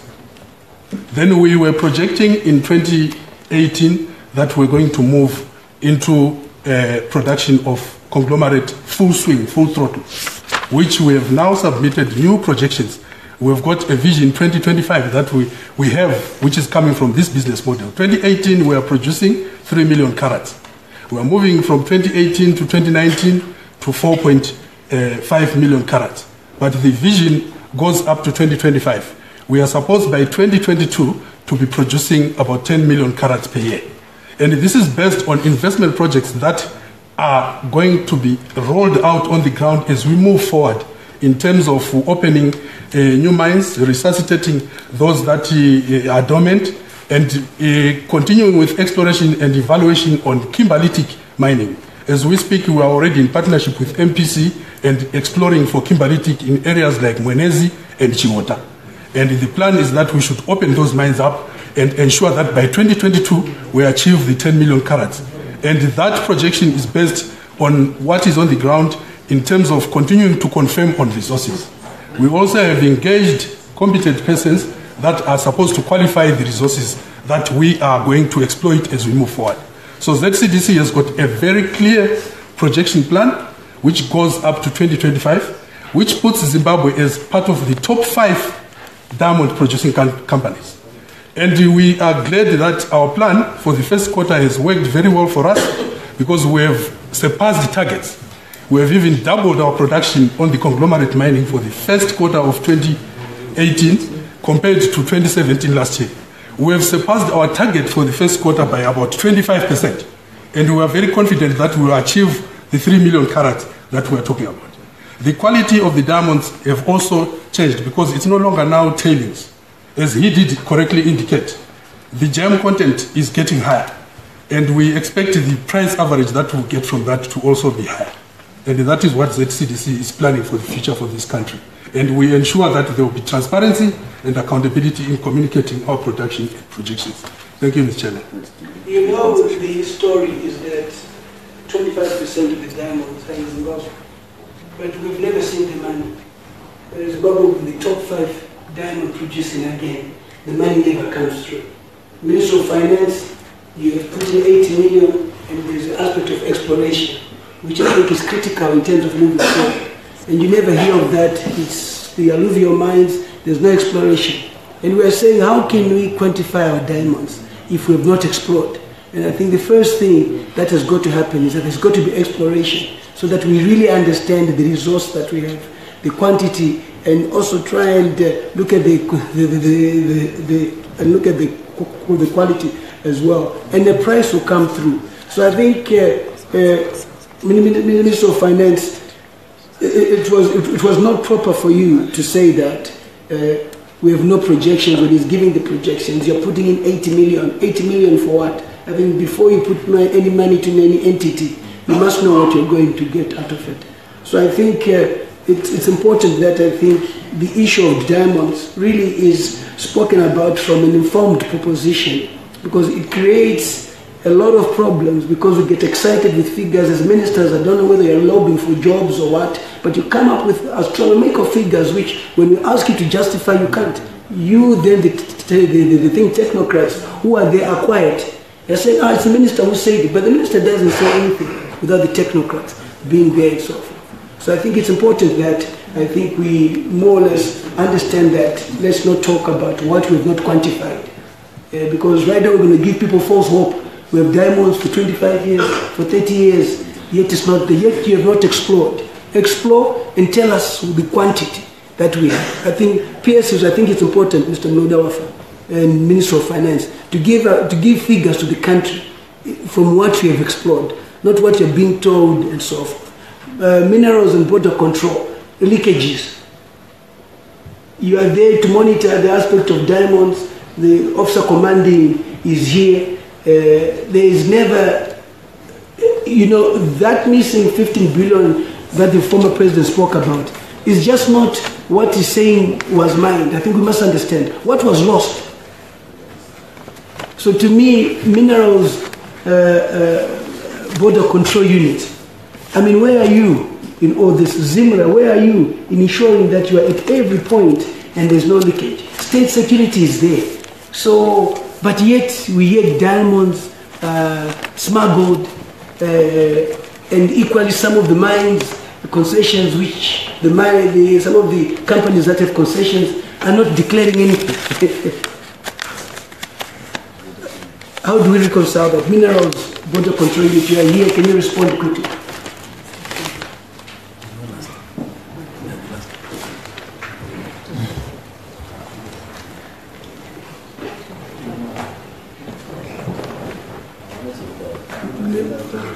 Mr. Ponde, you've got to take off, but Mr. Kuroto, you've taken off. It's Calendar, we need to finish this once and for all. It's long, but this is the last session. And I appreciate your patience, but this issue is going to be dealt with. We don't want a situation where somebody says they never say anything.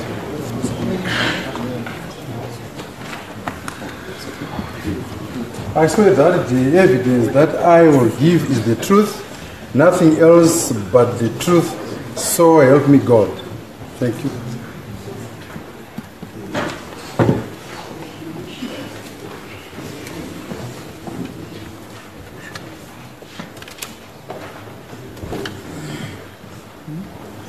My question is simple. Minerals, water control units is supposed to control the minerals in this country from being smuggled, but minerals is bound to be smuggled. Then we're going to talk about gold, about diamonds. Diamonds have been found in Mozambique, have been found in Malawi, have been found in South Africa. So what role are you playing in safeguarding? Thank you very much, the Chair. I left minerals and border control in 2014. We have the officer commanding border control, a new one, who is present in here. I thank you, Chair. I think minerals and border control need a really good session. We will invite you on your own. I think it is important that we talk to you. I think we'll skip, we need to. We've gotten what we need. I think after Mr. Kuroto will be done. That's it. Thank you very much, Mr. Chair. First of all, I wanted to clarify some misrepresentation made by former board chair, Goodwill's Masimerembwa. In fact, I will start by giving brief of what happened. The former chair, Masimerembwa, together with Farai Mtamangira, are the ones who were used by former minister, Obert Mpofu, to drum up unfounded charges against me. I think the issue here, we need to make, we need to try and make progress. You must also read the attitude of the chairs you're going to the end. I'm also human. It's been a long day. So I think what would have been a smart person is to see, is the chairman tolerate that pressure from other members, from everywhere we should go, that people should take medication, go on BP and so forth. The simple issue is a joint venture. What did you contribute to that partnership? Whether there were allegations, you've taken each other to court, you can find lawyers who can represent you. Our role is to understand that you came in and what did you contribute as JV partners to that? Was it successful? Thank you very much, Mr. Chair. Yes, the joint venture was very successful. We did bring our equipment as per our joint venture agreement. We mined for 12 months under very difficult circumstances because we were having issues with the KP then. We mined for 12 months without selling, and our production statistics is actually in line with the current projections which we had from Dr. Mpofu.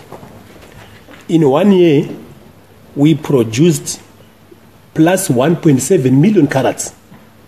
The reason why I was trying to give a brief, 2009. We started the end of 2009. Production started mid-November 2009 to November 2010. Production was slightly above 1.7 million, and all the carats which we were mining, we were not selling. I was trying to explain why I wanted to give a background, because it was not easy to mine for 12 months, producing what the current companies are producing today when they are selling. But we were accused of not having money. Yet our production statistics shows that we were doing very well. As you can see, our first 2 weeks, we produced almost 60,000, and the maximum we produced was 200,000. Every month we have got schedule, which shows how viable the company was. I think comment is heading, but the most important question I think was asked after your oral evidence to the KTC is that there was 1.7 carats which were stopped from being sold because it belonged to Mr. Kometu's company, ZMDC chairman. And then at some point those were sold. Thank you, Mr. Chair. And I'm asking the board chairperson to respond to the oral evidence that you presented before us of the 1.7 million that was ordered not to be sold but to be stored at ZMDC and then at MMCZ. MMCZ, you are here. That's an issue I think more important that you need to respond to. But then later on, they were then sold. Who were they sold to, and how could you sell diamonds which did not belong to the person who had stored them with you from a paperwork point of view? MMCZ. General Manager, respond to that one.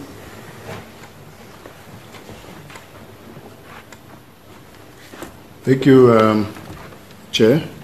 I think, like we have said before, we got instructions from the JV partner, who in this case was ZMDC, Bumarange, to dispose of those diamonds. And I must say that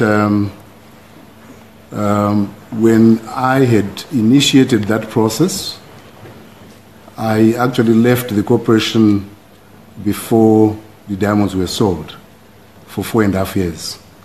So really, I think there are other people that can then say what happened to those diamonds. Is that MDC? Who was the chairman then? It was Comrade Masimirembo. Comrade Masimirembo, will you respond to that? Yes, thank you.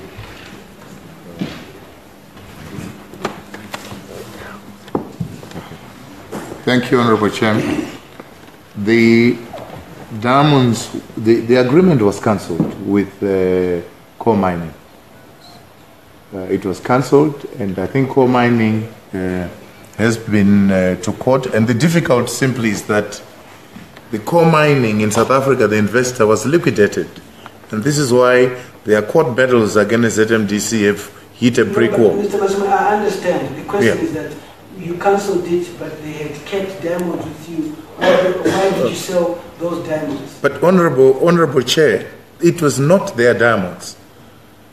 This was a JV, and we cancelled because they did not meet their contractual obligations. So the diamonds were for ZMDC. Okay, I understand. JV are two partners. So even when you disposed of those diamonds, what did you give to the other partner? No, because they had, in fact, breached their side of the bargain. They were not entitled to anything. And they've been to court, they have not won. Okay, it's clear. You've gone to court and it's clear.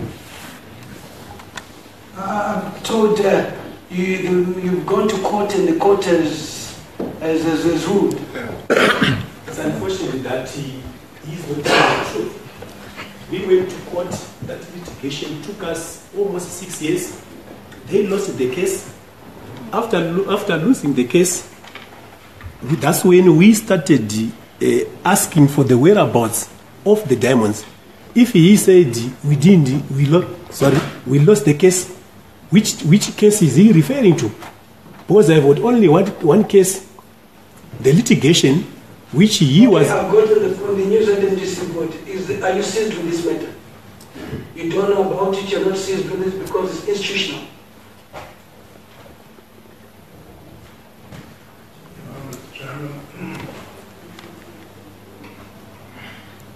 Came in, like he's saying, it happened before us.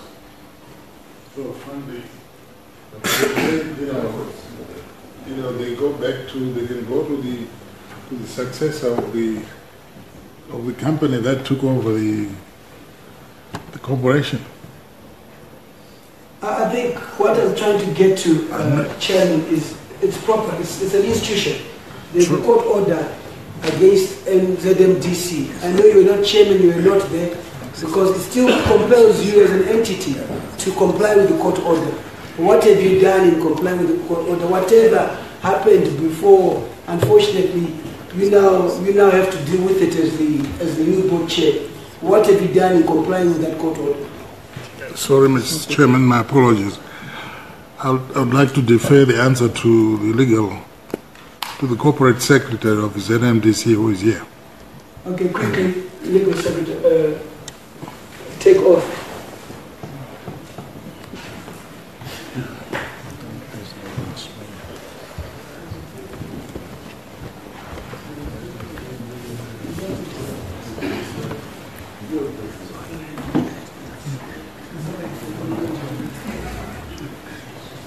I swear that the evidence that I will give is the truth, nothing else but the truth, so help me God. Can you respond to the issue that relates to the court order that is compelling you to pay Canada what you owe them, or Mr. Kurot? Thank you, Chairman. As far as I'm concerned, there is no such court order. What I understand about that matter is that he was, Mr. Kuroti was, there was a criminal matter before the courts, which he was acquitted.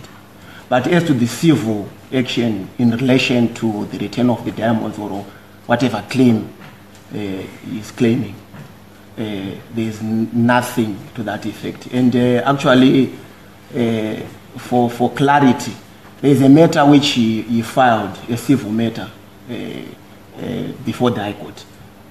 Up to date, that matter hasn't been prosecuted. It's still pending. Mr. Kurot, can you finish the committee with the High Court order that you have, which gives the orders for you to? I think that's only we can deal with it. We can go back and forth. The court order must be paid. Thank you, Mr. Chair. I was just trying to respond to the former chair. He said that I lost the case. No, that's okay. I think these are matters of thin records. The courts are there. We don't have to argue. You You just bring it, we go through it and so forth. Okay. You spend the whole day on letters, which records are there in the courts. You bring the court order the sooner end of this week, so that when we do our final recommendation, that's it. I know there's one last on DMC. Thank you.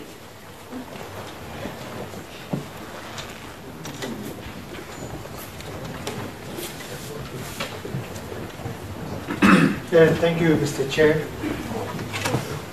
We just had a few things to allude to.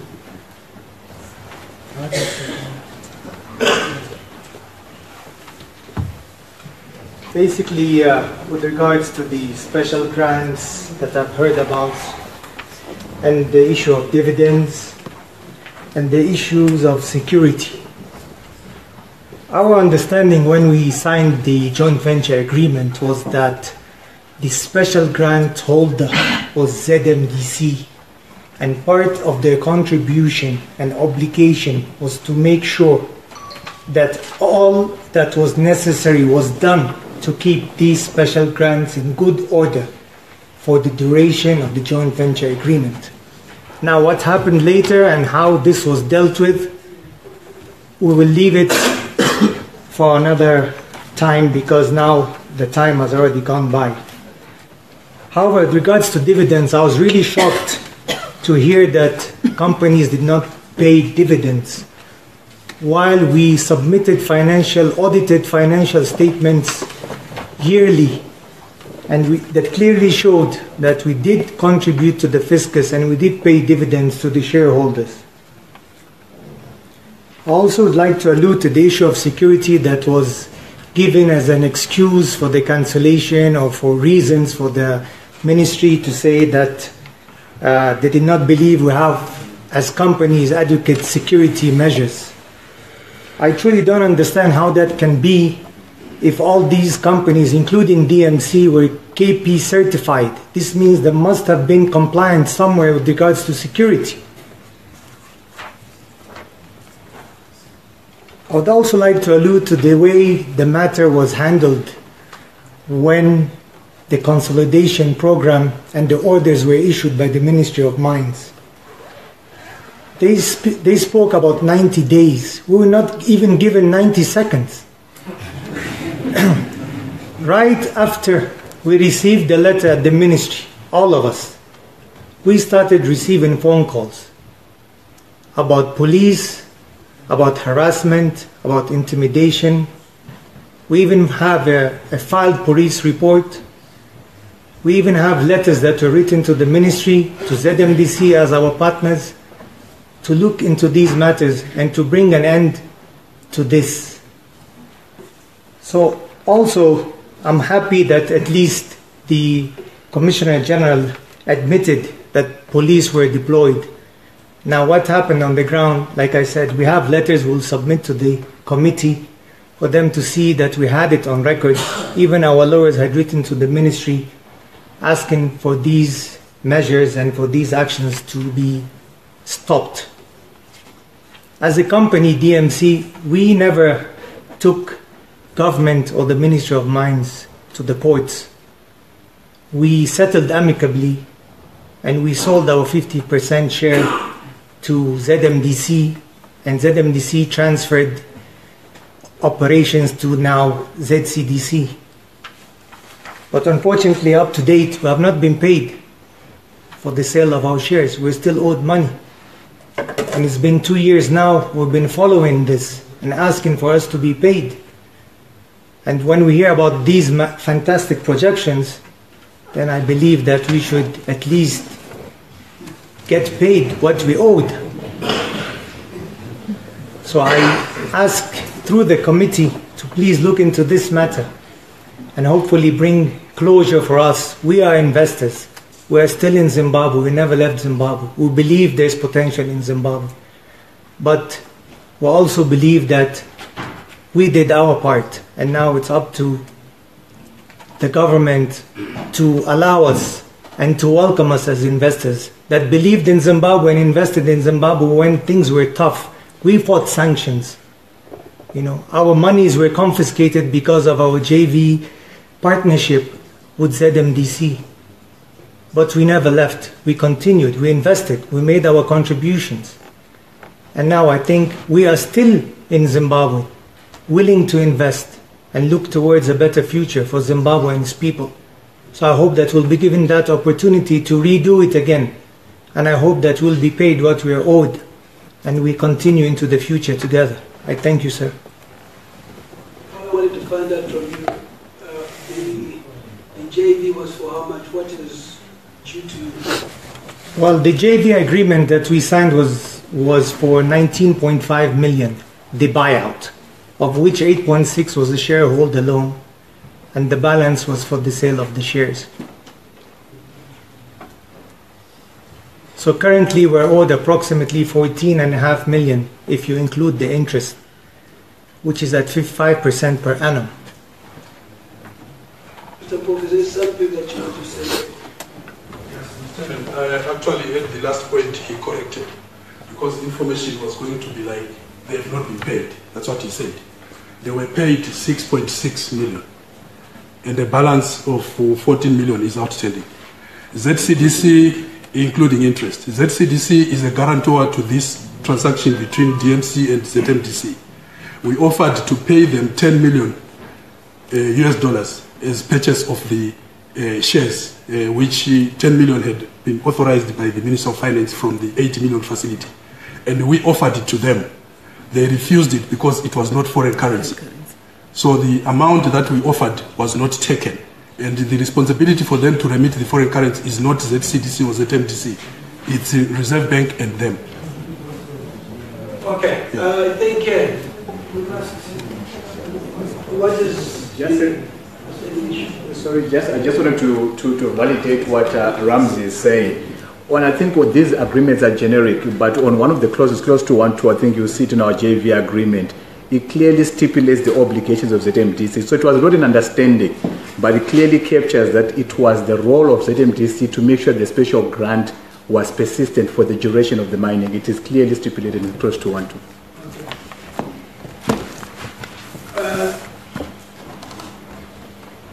I think, Daniel, my only question to you is, you clearly have your bank account, so how are you transacting?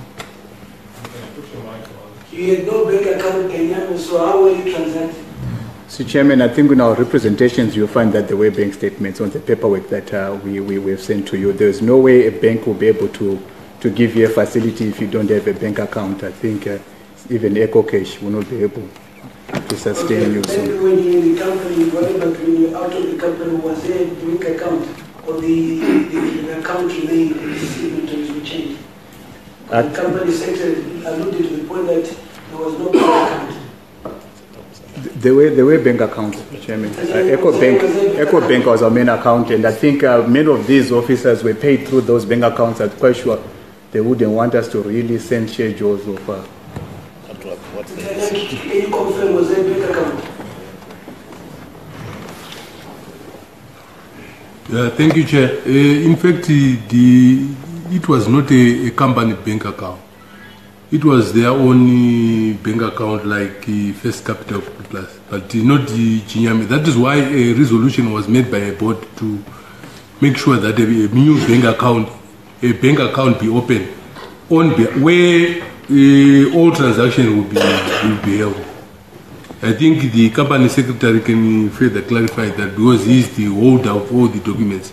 Mr. Chairman, again, I'll just refer to the documentation that you have. Thank you very much. Ladies and gentlemen, sir. Just for a point of clarification to what Dr. Sydney said, yes, we were offered 10 million in a local bank account, but that's contrary to what the agreement that we signed said. The agreement clearly stated that they will pay us upon our instructions. We invested Forex. We did not invest to be paid locally and then can't repatriate our money. We even proposed to them that we'll buy diamonds for the value. And we send them an official letter. And it's been 2 months now, we haven't even received an answer. No, it's clear. The Zimbabwe is open for business. Bring in your foreign currency, you get your foreign currency. That's it. In the new dispensation, that's what's going to be done. So we understand. We'll get the agreements and we'll be able to do that. Oh, you have something? Yes. Yes,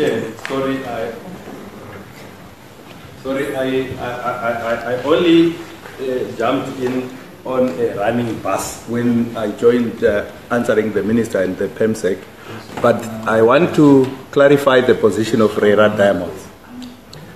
Briefly, now I think you are all about to go. I thought you were forgetting about me. Rera Diamond applied for a license of mining diamond in Chiadzwa sometime in 2008. We only got our license in 2013. I think I've gone through the process with most of the people who have gone through that organization. When we were offered the license, it was during the tenure of the chair next to me, Mr. Masimiremba, who asked the company Rera Diamonds to pay an initial down payment of 5 million. That was for the license. Before anything was done, which Rera Diamonds complied with, and we paid 5 million from a bank to CBZ from a bank in Canada. Our joint venture company was South African company, Palmer, and Forbes and Manhattan in Canada. When the money was in the country, the money was being signed for by the GM, the general manager of ZMDC. That was the condition on our joint venture agreement. Myself and the South African partner. We had the money in the company when we did the due diligence for Forbes and Manhattan in South Africa. We were allowed to purchase equipment. We didn't have anything, we had only the money. The joint venture company brought in total about 11 million. And we went into South Africa together with ZMDC to buy equipment. Equipment which we brought, and we paid duty for the company, for the joint venture company. Our chairman was Chinzo, our secretary was Mr. Chiparo, who is here today from ZMDC, and we worked together. If we just wind up so that... Yeah. So the issue of licensing, when we were given our license by ZIA, it was all in order. We renewed it, and whilst we were doing exploration, we have got all the exploration reports which we have given through the ministry and our operation. It was only difficult when there was consolidation, when this company, ZMDC, told us we can't have a general meeting for the company because everything was being handled by the ministry. We tried everything from Mr. Chiparo, Mr. Chinzo. We failed, but I've written several, on that document I've written several letters to both the old PEMSEC, the new PEM, the old minister, the new minister. I have tried to get in touch with them, but the issue of our ministers, they always don't answer, so that there's no track record, and PEMSEC, they don't answer. I've got a reply from the new PEMSEC. He wrote me to say there's a new company, if you can deal with them. But I can't deal with them because I don't know them and I don't know when they were formed, and they don't know me. So with this, I would say, Mr. Chair and the committee, please look into this carefully, because investors, it's not easy to talk about Zimbabwe, especially with people that we make money with.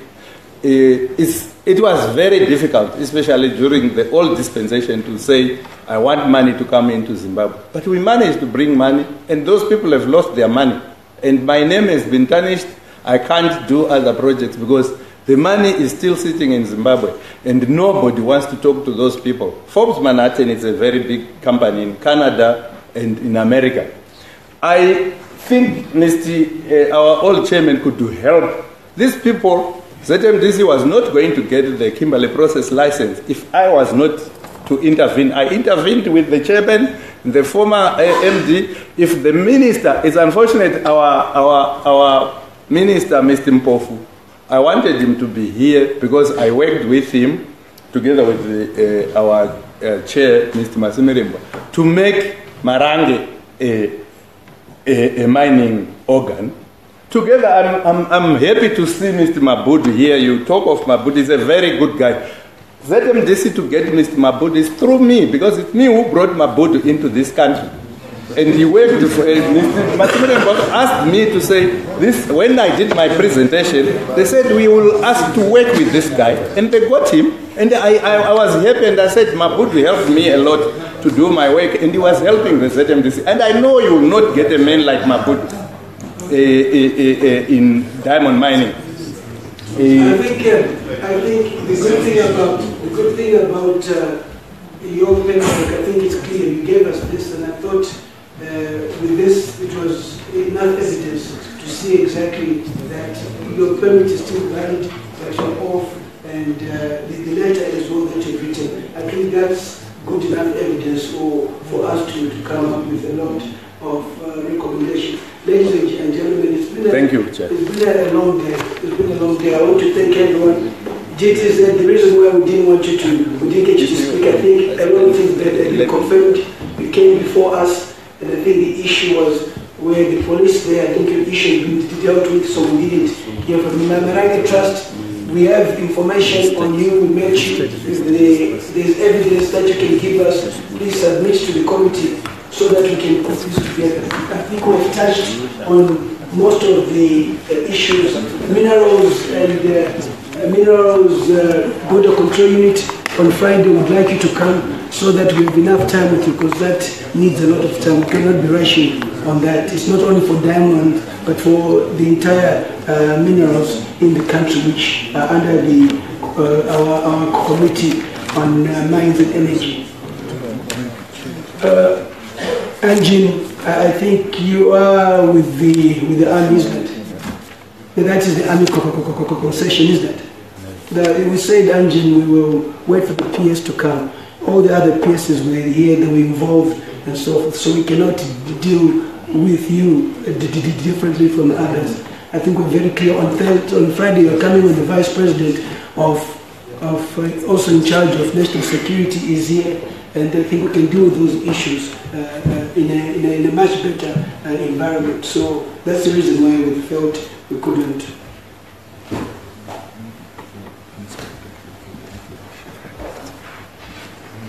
I think it's important for me to also read that out to you in terms of the witness, in terms of the protection. If a witness or in or before Parliament or a committee, in the opinion of the Speaker or the Chairperson of the committee, as the case may be, answers full and faithful all questions put to him or her, and his or her replies are relevant to the questions, the witness must be entitled to apply for and be issued with a certificate by the Speaker or the Chairperson of the committee, as this case may be, stating that the witness was upon his or her examinations so required to answer, and did so answer all such questions. Upon the production by any person of a certificate issued to him or her in terms of the subsection 1, at any stage of the proceedings instituted against him or her for or on account of or in respect of anything said by him or her in the course of giving evidence in or before Parliament or a committee, or B, in any act or thing done before that time and reviewed by his or her evidence. The presiding officer must immediately stay the proceedings, which must subsequently be deemed not to be fully determined. A certificate issued in terms of subsection 1 must not be produced. As such, the subsection 2 is provided unless the production of the certificate has been authorized by the House. Once again, I want to thank you for your time. I think this is it. I think Parliament will do whatever it can. We decided to do this because time is moving and Parliament is about to close. So before it closes, we have to see these recommendations through, because it would have been a waste of time for us to do this and not recommend. So we shall be working on the recommendations, and I think they're important to the interest of all parties and the country at large. Thank you very much. We might have been emotional in certain circumstances, but that's also part of the work. I hope you're not offended by it. And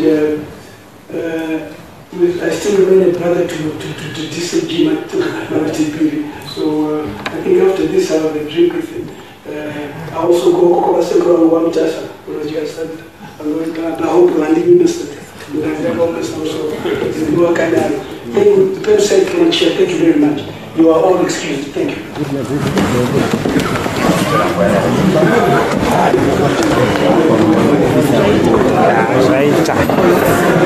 you.